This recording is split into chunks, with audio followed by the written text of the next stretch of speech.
Pronto. E aí a gente tem a teoria, né, clássica de administração de enfermagem, que a gente vem a teoria de faiolismo, que a gente fala que é de Henri Fayol, que eu lembro do livro que eu falei para vocês, né, que ele foi idealizada por Henri Fayol, né, em Paris, lá em 19 de novembro. Ele foi um engenheiro de minas francesas, né, ele caracterizou pela ênfase de estrutura organizacional. Então, quando vocês ouvirem falar em questão de organização na administração, a gente fala sobre Henri Fayol, né? E aí, pela visão do homem econômico, pela busca da máxima eficiência, que ele sofreu críticas como manipulação dos trabalhadores através dos incentivos de materiais, de salários, né, excessiva unidade, comando e responsabilidade. Então, aos estudos de Frederick Winston Taylor, né? Taylor também é um dos da administração que eu adoro também ler, tá? Livro da Taylor, é muito bom, de Frederick Taylor, né? Defende os princípios semelhantes na Europa, que ele é baseado na sua experiência de uma alta administração, tá? Enquanto os métodos de Taylor eram estudados, perdão, gente, estudados por executivos europeus, deixa eu voltar aqui, deixa eu só fechar a porta aqui, gente, senão ele vai atrapalhar.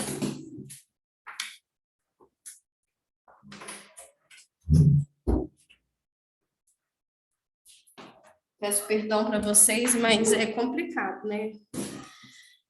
E aí, gente, voltando aqui, né? Um dos mais importantes, né, na área da administração que eu gosto de ler, vale a pena ler, quem gostar do assunto, ler, né, é o Frederick Taylor e o Henri Fayol.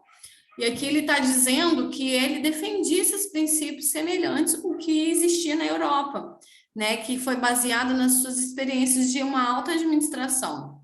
E aí, enquanto esses métodos de Taylor eram estudados por executivos europeus, né, os seguidores da administração científica, que foi o que a gente acabou de ler, tá? Aquilo ali, tudo que a gente leu foi a administração científica, tá? E agora a gente fala da clássica, que só deixaram de ignorar a obra de Fayol quando a mesma foi publicada nos Estados Unidos, e o atraso dessa difusão generalizada das ideias de Fayol, ele fez com que grandes contribuintes do pensamento administrativo desconhecessem seus princípios. Então, segundo a Schevenato, procurou dividir qualquer empresa em 6 funções básicas, né? A primeira, temos as técnicas relacionadas com a produção de bens, né, e de serviços de empresa, da empresa, no caso, comerciais, né, relacionadas com a compra, venda, permutação. A terceira, financeiras, relacionadas com a procura, gerência de capitais. A quarta, segurança, né, relacionados com a proteção e preservação dos bens e também das pessoas, né? Então, eles não pensaram somente na questão da empresa, mas eles pensaram também nas pessoas, a segurança das pessoas, como que é importante, né? A questão contábeis também relacionadas aos inventários, registros, os balanços, né, os custos e as estatísticas, administrativas, que é relacionadas com a integração de outros, né, de outras 5 funções, que são as funções administrativas que coordenam as demais funções da empresa. Gente, isso aqui para você ter um hospital, você precisa ter toda essa parte administrativa, essas funções básicas funcionando, né? Uma técnica, a parte comercial de venda e compra, não é verdade? Um plano de saúde da Unimed tem vendas e compras, pessoas que vendem, que compram plano, todo o tempo, a parte financeira. Gente, vocês estão me ouvindo? Professora, seu áudio está falhando. Falhou? Mas voltou agora? É porque a internet, ela deu um pico. Voltou? Oi?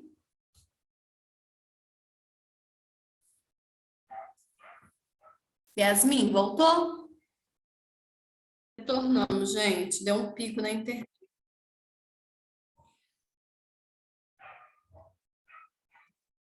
Deixa eu ver se todos lá. Deu um pico na minha internet aqui, eu estou retornando agora de novo, tá? Ainda está carregando. Então, vocês estão entendendo a importância dessa administração clássica, dessa administração em um local, né? Quanto que isso é importante? Nossa, a internet está instável.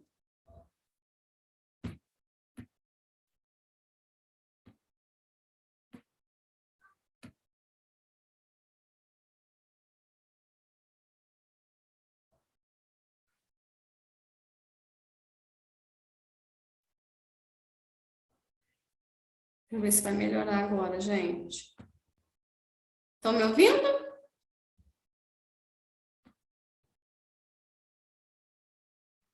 Agora eu tô te ouvindo melhor, só que a tela não apareceu ainda não. Tá, vou voltar então para a gente colocar a tela de novo, tá?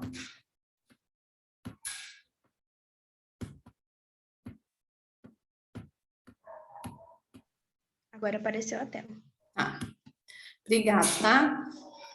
E aí, gente, temos nessa teoria clássica, né? A gente vê mais uma parte dessa teoria administrativa e o seu relacionamento com a enfermagem, né? Temos a parte de críticas, né? Que a teoria clássica tem uma estrutura rígida, a parte de hierarquizada, que a gente utiliza organogramas para representar uma hierarquia, né? De como se deve seguir, uma estrutura estática também ilimitada. Não muda por conta das funções abordadas, né? Cada um tem a sua função, mas que tem essa estrutura.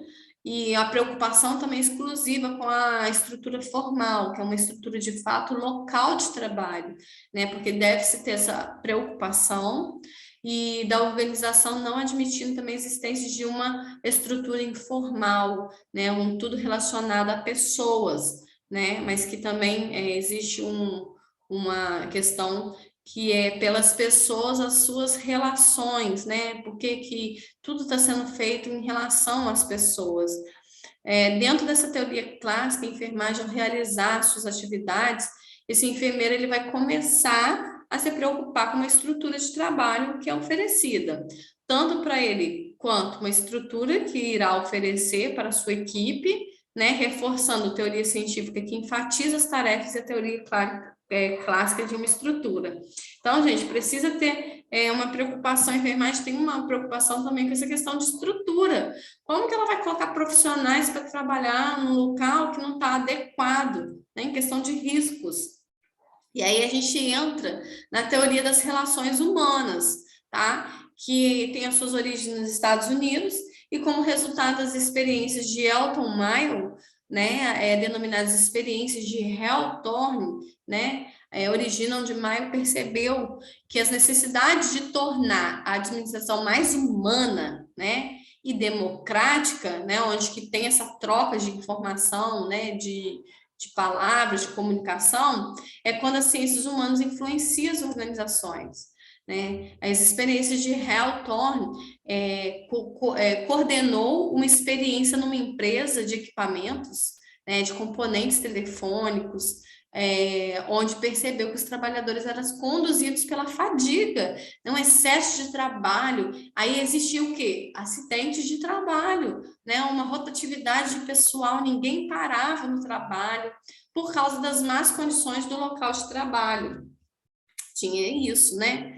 E aí as experiências foi dividida em fases. Aí, a saber, né? Na primeira fase, os pesquisadores observaram dois grupos. Um de trabalhadores que executavam o mesmo serviço, porém, em iluminação diferente, né? Um grupo trabalhava sobre iluminação constante, enquanto o outro trabalhava sobre uma iluminação variável. Aí eles perceberam que o fator psicológico influenciava também na produção.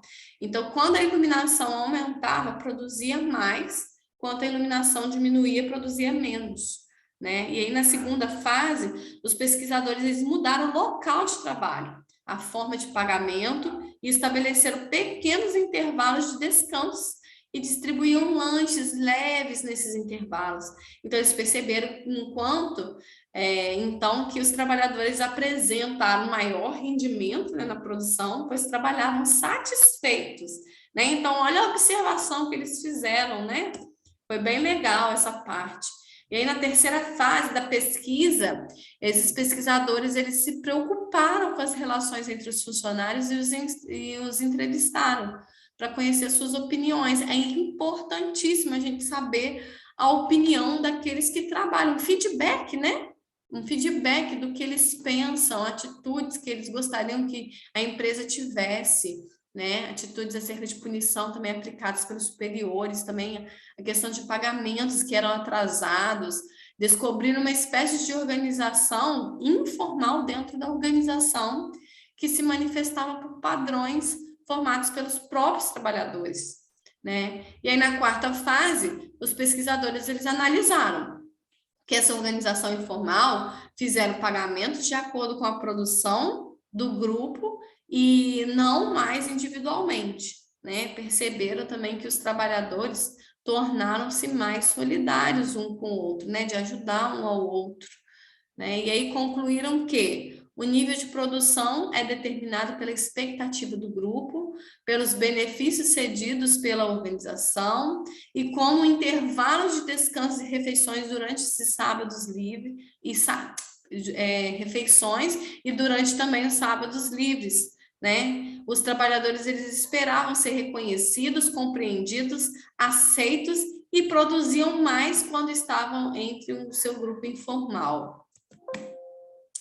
Aí fica aqui, né, a parte da teoria das relações humanas, que acaba sendo muito importante, né? A gente sabe que hoje em dia a administração, a gente tem visto um pouco mais de humanização, a gente tem visto um pouco mais de...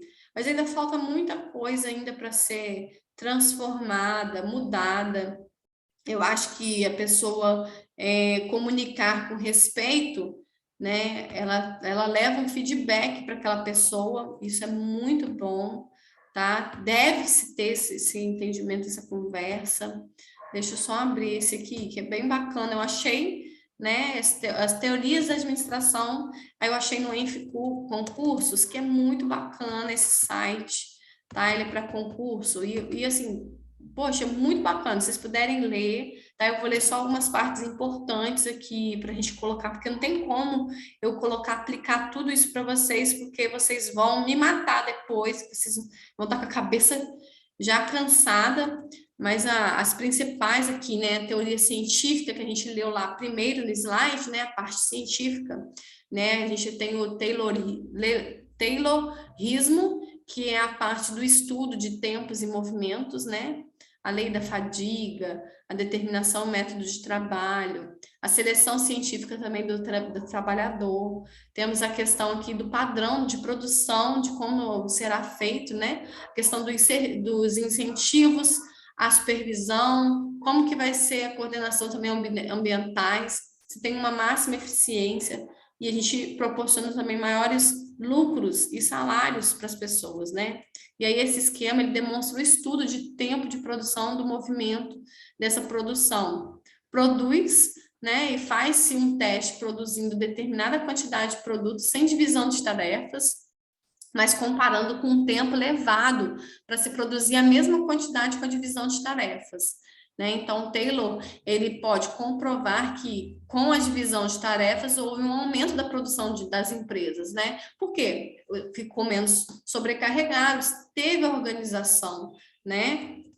E a parte das críticas e teorias que a gente colocou lá, né? Pensamento no homem, o aspecto mecânico, né? Que a gente tem um aspecto mecanista e apesar do aspecto mecanista, nós temos que dar ênfase na especialização do operário, né, como fator de produção. A gente vai ter que trazer para o aspecto da enfermagem, um exemplo, né, do enfermeiro que se torna um especialista em um curativo, em uma gasometria, em uma punção arterial. Uma vez realizado o mesmo procedimento diversas vezes, ele virou especialista naquele procedimento, né? E a gente dá uma ênfase na eficiência, né, que ele faz com eficiência aquele tipo de trabalho ali. Né? A teoria científica ela não considera isso, né, como uma influência do grupo, não tem desempenho individual, uma vez que está preocupada com a produção individual e não havendo influência ao grupo que esse processo. Então, gente, ela não tem, ela só quer que seja feito, tá? Ela não olha para especificidades, ela não olha para os acontecimentos, ela só quer que seja executada, tá? Já a científica da enfermagem já tem a teoria científica da enfermagem tem elaboração simples, adoção, né, de manuais e técnicas e procedimentos, as escalas diárias de divisão, atividades, fase mecanista também da administração, assistência de enfermagem fragmentada também nas atividades, né, o executor se distancia de todo, a assistência de enfermagem, cuidado integral do paciente, e ele acaba se fixando na parte que é a tarefa, né? Aí a assistência de enfermagem integral ocorre somente nos pacientes graves. E aí ele busca melhorar a produtividade dos profissionais. Aí colocando aqui importante para a questão, assim, um exemplo, né, de uma execução. A gente recebe o plantão às 7 horas e entrega uma. No caso aqui, a gente entrega às 7 horas da noite, né? E tem que entregar o plantão com todos os curativos da sua unidade feito, porque essa foi uma execução não, uma direção, né, que a enfermeira direcionou. Então, podendo sofrer uma punição caso não faça todos os curativos, né? Ela vai olhar para você e vai falar assim, poxa, eu mandei, você não executou. Eles só estão olhando, a parte científica, eles só vão olhar para a execução bem feita, tá? E a teoria clássica, ela já é diferente. A gente vamos a mais uma teoria administrativa e seu relacionamento com a enfermagem. Né, o principal teórico é o Henry Fayol, a proposta básica, ênfase nas estruturas e funções, né? Então, ele faz referência ao ambiente de trabalho. Tem, então, um melhor ambiente de trabalho, uma estrutura boa, os funcionários satisfeitos, né? O trabalho para o funcionário. Temos as características, que é a técnica, né, o departamento que cuida da parte técnica, da organização, comercial. Ele separou ali por funções para facilitar isso que a gente colocou lá. O clássico ele é algo que precisa de uma base, né? De um fundamento, de uma forma clássica de abordar as questões de estrutura. E a estrutura ela faz referência ao ambiente de trabalho, né? Ela defende que adianta pensar em produção se não se fornece uma estrutura adequada, né, de trabalho para o funcionário. Exemplo, não adianta querer que um enfermeiro faça 50 curativos se eu forneço 50 pacotes curativos para esse. Então, eu preciso oferecer 50 pacotes de curativo para que ele faça 50 curativos. Não é verdade? Então, a teoria clássica, ela tem essas funções, a parte da técnica, né, comercial, financeira, segurança, contábil e administrativa, para que seja essa organização. Aqui ela colocou aqui as teorias da administração, teoria clássica. Funções administrativas, temos aqui as técnicas comerciais, financeiras, segurança, né? E ela está relacionada com outras 5 funções, né? Que é o quê? Função técnica, relacionadas à produção de bens e serviços. Né? Ela não colocou, cada um colocou na sua especialidade para que conseguisse fazer uma execução melhor, né? E aí temos os principais, os princípios, né? Que é a divisão do trabalho, tudo que a gente já viu lá, que eu mostrei para vocês, a parte da estrutura rígida também, hierarquizada, que a gente usa os organogramas, a estatística limitada também, que são as funções abordadas, preocupações exclusivas, né? Com a estrutura formal, o local de trabalho ser bem informal e tudo relacionado às pessoas, né? Que as pessoas tenham um bom relacionamento uma com a outra. E aí tem reforçando, teoria científica, ela enfatiza tarefas, né? E a clássica estrutura. Isso aqui, basicamente, essa frasezinha aqui é basicamente tudo que eu quis explicar para vocês, mas a gente tem que falar, né? As qualidades, o que faz, o que não faz, mas aqui reforçando é exatamente isso. Ela só vai enfatizar, né, a parte científica só se você fez as tarefas, é isso que ela quer saber. E a teoria clássica não, ela quer saber da estrutura, né? Se aquela estrutura está bem para o funcionário, se ele está adequado às funções que ele exerce, né? Então, ela está preocupada mais com essa parte estrutural. Tá bom, gente? Entender essa parte, não entender, tira suas dúvidas agora.